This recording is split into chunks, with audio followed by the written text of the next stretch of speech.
Mesdames, Messieurs, cette vidéo est destinée à l'opinion nationale, congolaise et internationale. Et pourquoi? C'est d'abord pour le décryptage des sources et enjeux des rumeurs selon lesquelles le président élu congolais en 2016 est emprisonné la même année par le dictateur Sassou Nguesso sous les ordres de la France-Afrique, oui, les rumeurs selon lesquelles Jean-Marie Michel Mokoko serait mort à l'hôpital militaire de Brazzaville. Et pourquoi devrons-nous vous sensibiliser d'abord et puis redoubler de vigilance autour de Jean-Marie Michel Mokoko?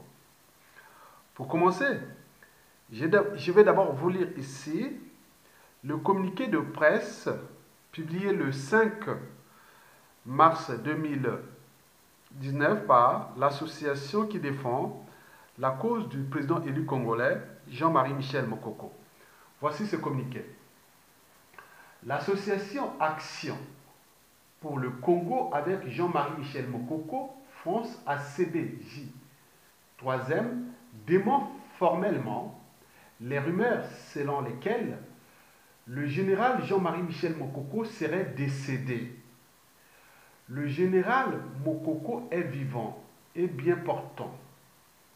Par ailleurs, la CBJ 3e exprime sa vive préoccupation face à de telles rumeurs qui sont de nature à perturber l'ordre public et la paix dans le pays. La CBJ 3e constate à chaque fois que le pouvoir tyrannique de Brazzaville se trouve en difficulté. Les rumeurs de mauvais goût sont diffusées sur les réseaux sociaux.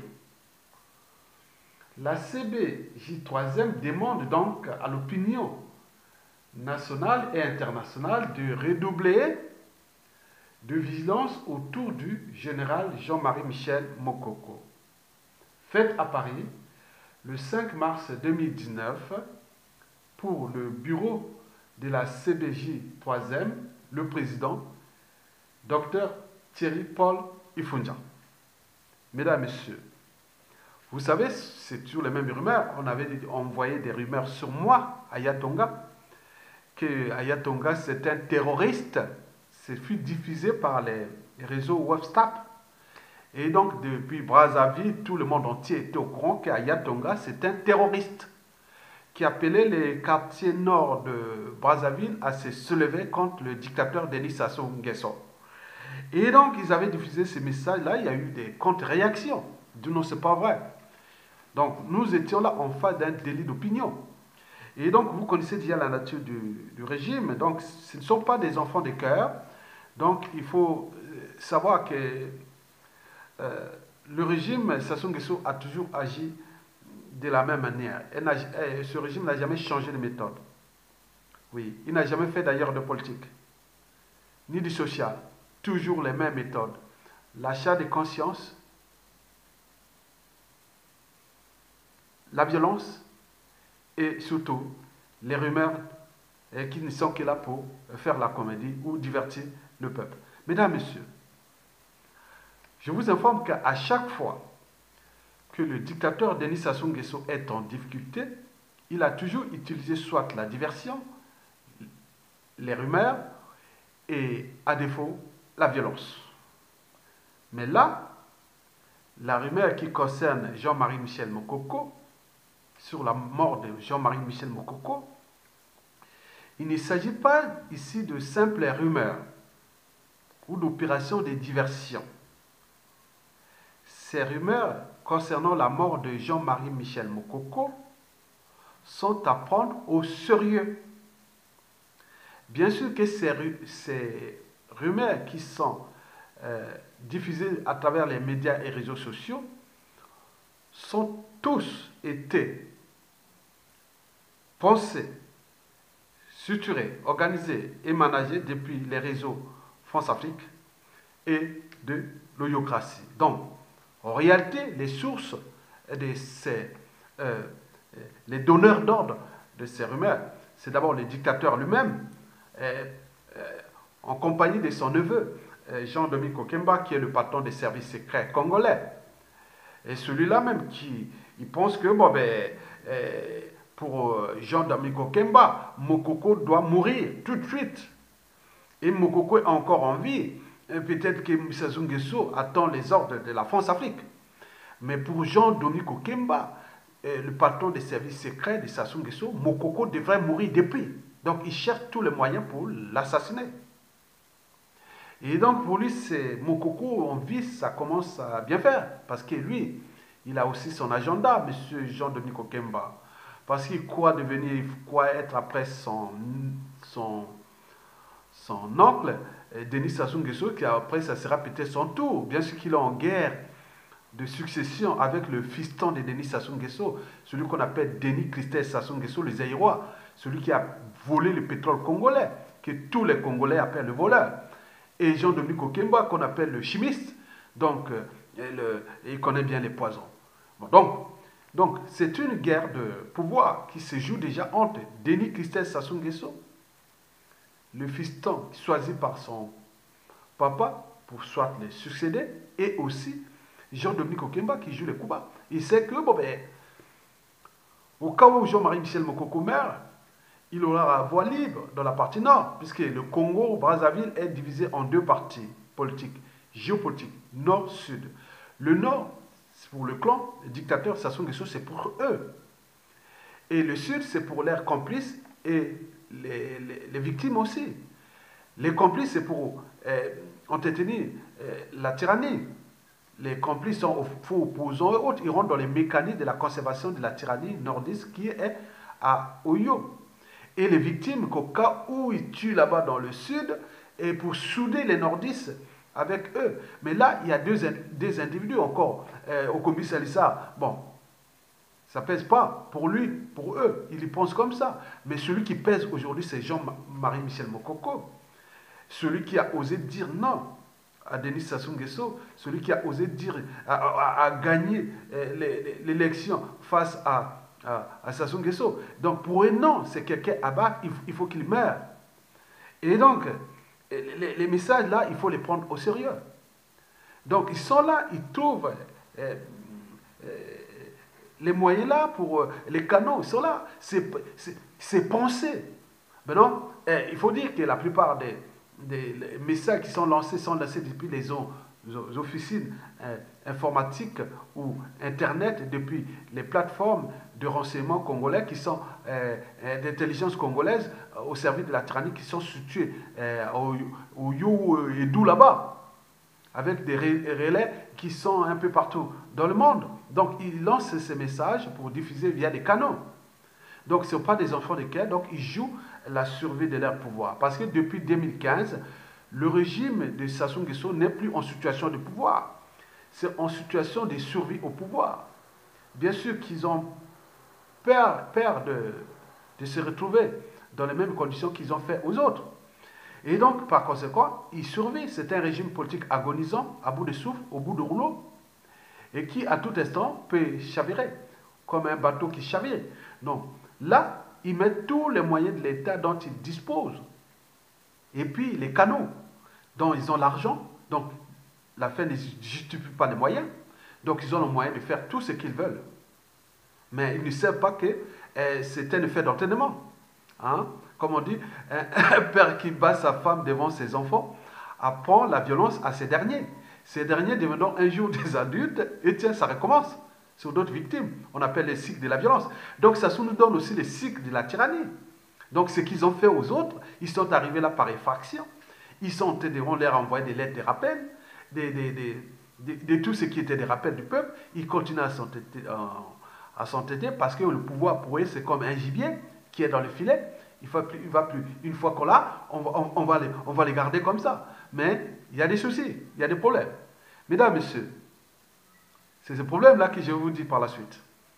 Donc, les enjeux de ces rumeurs, c'était d'abord de sonder et de tester. L'opinion d'abord nationale et puis internationale. Au cas où ils y parvenaient à faire leur sale coup quoi, sur Mokoko, c'est-à-dire l'assassiner.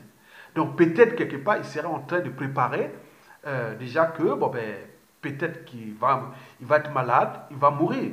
Parce que déjà, si Mokoko, une fois malade, il va à cet hôpital, général ou hôpital des armées, c'est pour aller mourir. Ils ont tous les spécialistes de la mort létale, hein, de chez eux là-bas. Et donc, ils sont là peut-être en train de préparer un sale coup contre Jean-Marie Michel Mokoko. Et c'est la raison pour laquelle ils lancent ces rumeurs-là. Donc il faut prendre ça au sérieux. Mesdames, Messieurs. Et pourquoi prendre ça au sérieux? Parce qu'il faut y avoir les conditions d'incarcération de Jean-Marie Michel Mokoko. C'est digne d'un bagne colonial. Jean-Marie Michel Mokoko est au mitard. Au mitard. Au mitard, on vous met 24 heures sur 24 heures sans voir la lumière du jour. Mokoko n'a que 15 minutes pour voir la lumière du jour. Et deuxièmement, c'est ces pressions physiques et psychologiques et morales. Donc, à un moment donné, il cherche jusqu'à ce qu'il puisse craquer. Mais peut-être qu'ils ont des informations qu'il va être malade. Et donc, ils commencent à préparer l'opinion nationale, hein, parce que l'opinion nationale, chez nous là-bas, c'est pas comme un peuple uni. Donc, ils préparent au niveau d'abord des tribus. Il a une tribu, et aussi des partisans, et n'oublions pas le peuple et tout le monde. Au niveau international, voir comment l'opinion internationale, déjà, et cette histoire de Mokoko et Sassou Nguesso, je vous dis que beaucoup d'Africains sont indignés. Donc, ils trouvent que c'est pas bon. Mais comme ils ont encore le pouvoir, ils ont la France-Afrique qui les soutient, qui les aide. Bon, peut-être qu'il y a quelque chose qui se prépare entre Sassou Nguesso, Jean-Dominique Okemba et les cellules africaines de l'Élysée, la France-Afrique, pour assassiner Mokoko. On ne sait pas.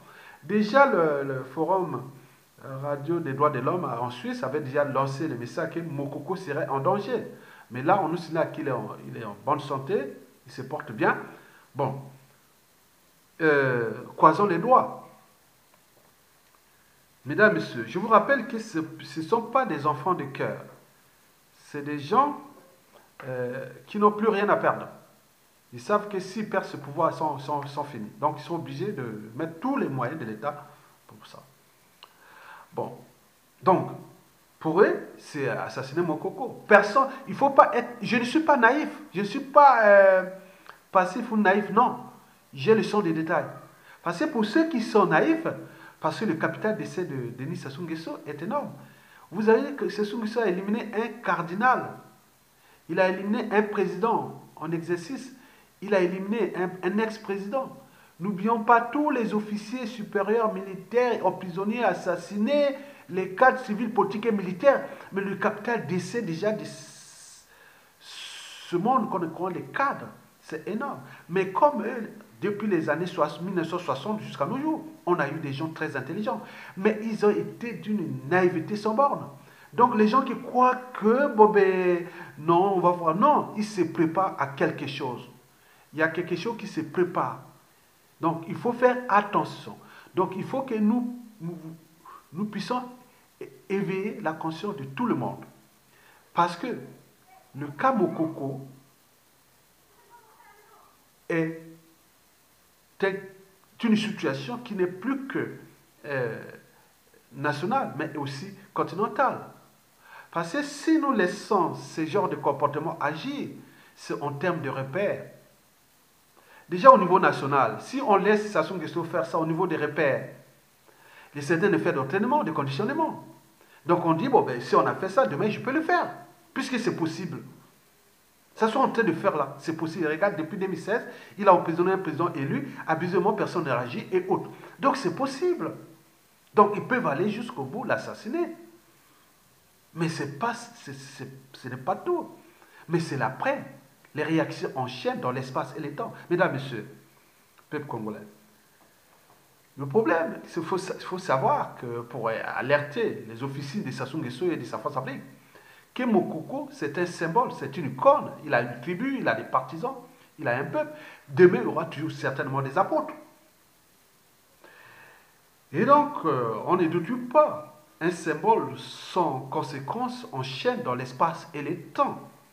Le deuxième problème, c'est que Sassou Nguesso peut toujours continuer à s'agiter. Mokoko a été emprisonné depuis 2016. Mais qu'est-ce qui les empêche de gouverner puisqu'ils ont dit qu'ils ont gagné?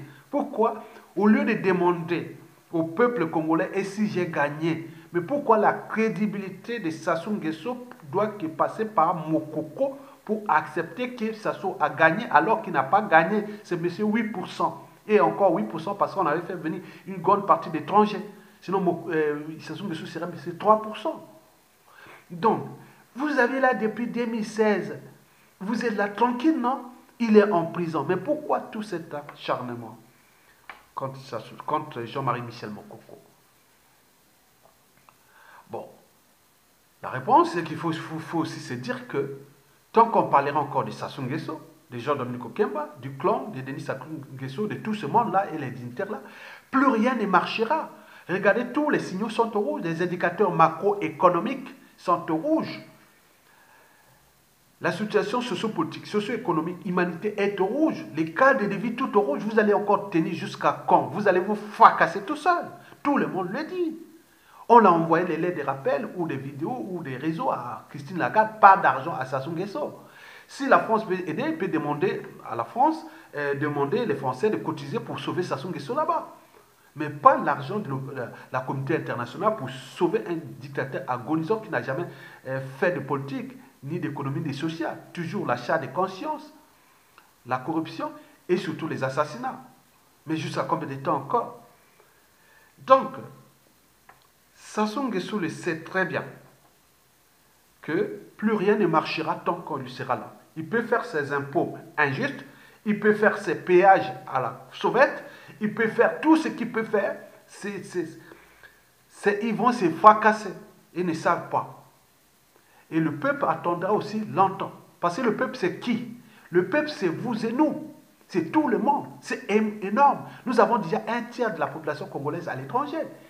Et majoritairement, les résistants aux dictateurs. Donc, ces peuples-là, c'est qui?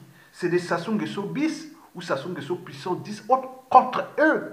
Et c'est qu'ils ne savent pas. Et ce peuple-là, c'est qui? C'est celui qui sera à la place demain des Jean-Dominique Okemba. Et celui qui ne sera pas de la police et des présidents, tout ça. Donc, attention. Donc, nous, on vous a envoyé des lettres de rappel depuis 2015, en passant par Jean-Marie Michel Mokoko. Et là, il ne souhaite pas entendre raison au peuple congolais. Mesdames, Messieurs, Sassou Nguesso est en train d'être piégé par lui-même. Et donc, avec ces genres de rumeurs et autres, on connaît déjà les intentions, donc il veut assassiner Mokoko. Et ça énerve certains réseaux qui sont en éveil. Mesdames, Messieurs, et pourquoi cet éveil? Parce que toute chose a un début, une fin. Toujours un début, une fin. Sassou va se fracasser, il va partir. C'est le cycle. Un début, une fin. Il est arrivé là par effraction, avec les erreurs de tous ces cas des années 60, 70, qui ont été d'une naïveté sans borne. Mais ce n'est plus la génération d'aujourd'hui.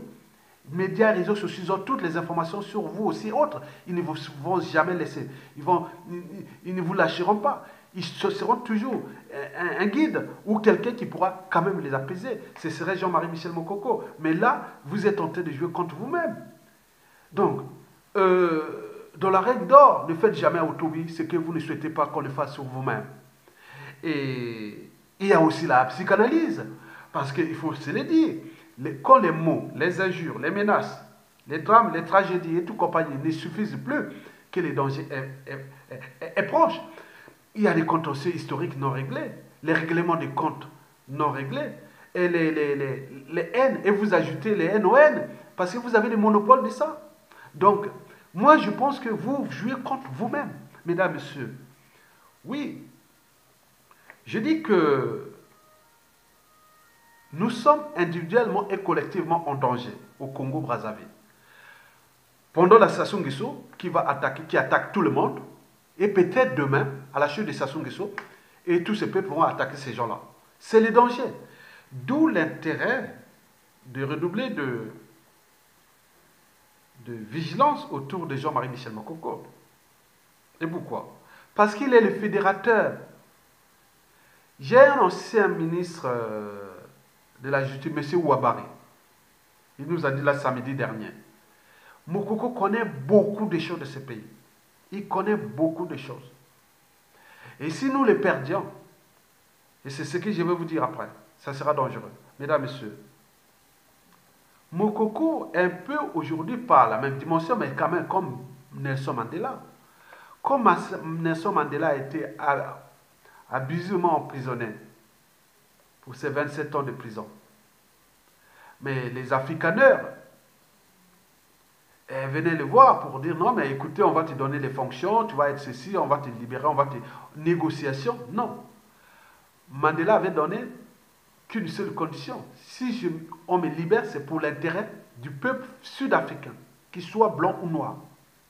Si c'est pour mes intérêts, ou pour les intérêts des racistes africaneurs, de Peter Botha et tout ça, je peux mourir opposant et ce n'est pas grave. Il y a des jeunes sud-africains, depuis l'apartheid, ils sont morts. Et moi, qu'est-ce que ça peut faire? Donc, aujourd'hui, il est rentré dans l'histoire. Déjà à la libération de Mandela en 1990, il a fallu 4 ans de négociations pour arriver à l'Afrique du Sud actuelle. Pourquoi ces 4 ans? Mais c'était chaud. Il y avait des extrémistes noirs. Vous avez vu qu'il y a eu des attentats contre les Blancs, déjà en 91, 92, dans les églises, dans les ceci, les gens allaient attaquer les Blancs. Et ce qui risque de s'arriver au Congo-Brazzaville, au moment que ça suscite, il peut arriver que les gens attaquent ces gens-là. Et ça s'est passé partout dans le monde. Et donc, s'il n'y avait pas Nelson Mandela, on n'aura pas l'Afrique du Sud aujourd'hui, parce que déjà, les extrémistes blancs voulaient se maintenir par la violence, et d'autres, et les Noirs aussi, donc c'est l'affrontement. Et donc c'est avec l'image, la bonne réputation et le symbole de Mandela qui a tout négocié avec qui? Frédéric Leclerc, et qui est arrivé à l'Afrique du Sud, que nous connaissions depuis. Il n'y a pas eu de violence interraciale. Mais nous, Mokoko, c'est pareil. Mokoko connaît beaucoup de choses de ce pays. Il est le fédérateur. Il y a des nordistes qui ont envie d'en découdre avec le clan. Il y a aussi des sudistes qui ont envie d'en découdre avec le clan. Méfiez-vous des apparences, même au sein de la Kivette. Parce que ce soit Sémé Kabé les bazars, déjà, les trucs de Ngwabi ne sont pas réglés. Les Congono ne sont pas réglés. Et s'il ajoute encore le cas de Makwa de Mokoko, n'oublions pas aussi les cas de Makwa qui sont morts, parce que ça soit encore là. Mais au moment où ça ne sera plus là. Prenons la Kivette Ouest, ce qui s'est passé à Kélé. Et qui se passe en ce moment, on est en train de massacrer les gens là-bas à huis clos. N'oublions pas ce qui s'est passé dans les plateaux, c'est les Teke. Les Tchurou, Kobi, Salissa et tout ce monde-là. Qui ont d'ailleurs servi Sassou Nguesso. Vous voyez que ça va être comme ça? Rien ne se perd, rien ne se crée, tout est ensemble. Et le gros boulot commençait déjà en 1997 à 2002. Les opérations Mouébara, point. Vous voyez qu'ils ont oublié ça. La guerre du poule de 2016, ils ont oublié ça. Les conditions de vie, là où il a brisé les tissus sociaux. Ça se fait que pour détruire une famille, on fait faire plein de choses. On connaît tous ces mécanismes. Nous avions toutes les informations. Vous croyez que les autres ont oublié? Non, ils n'ont pas oublié. Parce que vous êtes là. Donc, comme votre pouvoir va certainement se fracasser, déjà, il faut voir que la situation géopolitique sous-régionale, genre France-Afrique, est dans la merde. Au Gabon, au Cameroun, au Tchad, ça va être dans la merde. Le Congo-Brazzaville, encore pire. Donc, vous allez à tout instant partir. Le peuple a les derniers mots et les derniers jugements. Et il est éternel. Donc, vous jouez contre votre propre intérêt. Donc, éliminez Jean-Marie Michel Mokoko, c'est comme tirer une balle sur votre propre cheville. Mokoko ne vous avait jamais fait de mal, mais bien sûr que vous êtes entraîné, conditionné, sous emprise de votre monde qui n'est tourné que vers les ténèbres. Mais les Congolais, tous ceux qui sont autour de cette administration judiciaire de type Bagnard, vous devez surveiller la survie de Jean-Marie Michel Mokoko parce que la libération de Jean-Marie Michel Mokoko n'est pas négociable. Elle n'est pas négociable parce que Mokoko sera libéré pour l'intérêt du peuple congolais. Que ce soit les anciens de Sassou Nguesso, les anciens ou autres, on va le faire dans le sens de l'intérêt général. Commission vérité et réconciliation, question passée. On a besoin de ce monsieur-là. Et s'il part, je vous dis sincèrement, même moi-même, je saurais déjà ce que je dirais. Parce que je sais bien que le Congo-Brazzaville, là, va rentrer dans une poudrière pendant un certain temps. Un certain temps. Au passage, il y aura déjà comme une coalition contre ces gens-là, comme ils l'appellent. Et donc, vous devez prendre attention. La France ne viendra pas vous aider hein, au moment. La France n'a que ses intérêts. Et donc, au lieu de trouver les solutions de sortie d'état de crise, vous laissez pour que Mokoko meure. C'est pas grave, il peut mourir. Mais il a dit à des apôtres, je vous ai parlé de ce que les uns et les autres ont dans la tête, du nord au sud, de l'est à l'ouest, dans les tribus et autres. Non, l'Africain est méchant, comme vous. Vous n'avez pas le monopole d'être méchant. Donc, moi je dis que, comme d'autres qui disent, oui, il y a des gens qui pensent que, au moment venu, si Mokoko part, ça sera bravo. On attend. Ça se peut rester là en 2020, 2022, 2021. Au moment où on tombe par une situation, et là, voilà. Dès qu'il récupère tous les moyens de l'État, là. Ah oui. Donc, Mokoko devient le fédérateur parce qu'il peut certainement calmer les uns et les autres. Comme Mandela a fait entre les Blancs et les Noirs. Comme Mandela a fait entre les extrémistes blancs et les extrémistes noirs. Sassou Nguesso, tu dois comprendre que Mokoko c'est pareil. Il y aura des extrémistes nordistes comme des extrémistes sudistes. Des revanchards au nord comme au sud. Et ces revanchards-là, dans la situation que je vous parle, ne sont plus comme dans les revanchards qu'on devait passer si on était avant 2016 à peu près. Maintenant, ces revanchards du nord au sud, de l'est à l'ouest vont être là comme une mêlée contre vous. Contre vous là. Donc, vous savez bien ce qui s'écrit dans les médias et les réseaux sociaux. Contre d'abord le clan Sassou Nguesso, contre l'Emboshi et autres. Parce que pour nous, là-bas, tout est souvent par association. Donc, si les gars de Mboshi, du clan, ne se rendent pas compte de la valeur de Jean-Marie Michel Mokoko, oui, par le passé, il a prouvé. Et puis, la réalité est là. C'est un homme de conviction qui est pour l'intérêt du peuple. Mais si vous laissez Sassou Nguesso tuer ou assassiner Mokoko, je parle de tous les Congolais, qui sont à l'échelle nationale, ou les classes politiques, c'est que certains jouent leur agenda déjà caché, mais vous aurez perdu. Regardez ce qui s'est passé à Lissouba. Et puis 2015 à nos jours, ça sera vraiment puissance 1000. Puissance 1000. Je vous dis sincèrement. Donc, au lieu de penser déjà à les... Vous devez parler de Mokoko, on doit mettre toutes les actions pour les libérer et ça se dégage. Et puis nous considérons une transition pour repenser tout ça ensemble. À défaut, le reste, je ne peux pas le dire. Peut-être que je peux être une officine, un corps d'un dictateur civil ou militaire, hein, qui peut arriver. Hein. Et nous, on saura comment le faire aussi. Hein. Donc, prenez votre responsabilité. Et donc, je alertais l'opinion nationale et internationale que le Congo est en danger. Parce que nous avions un dictateur qui ne veut pas lâcher et qu'il a tout brutalisé ce peuple, il veut tout neutraliser, mais il y aura des conséquences. Il y aura des conséquences. Donc nous voulons éviter ces conséquences et placer Mokoko comme je l'ai pris le cas de Mandela.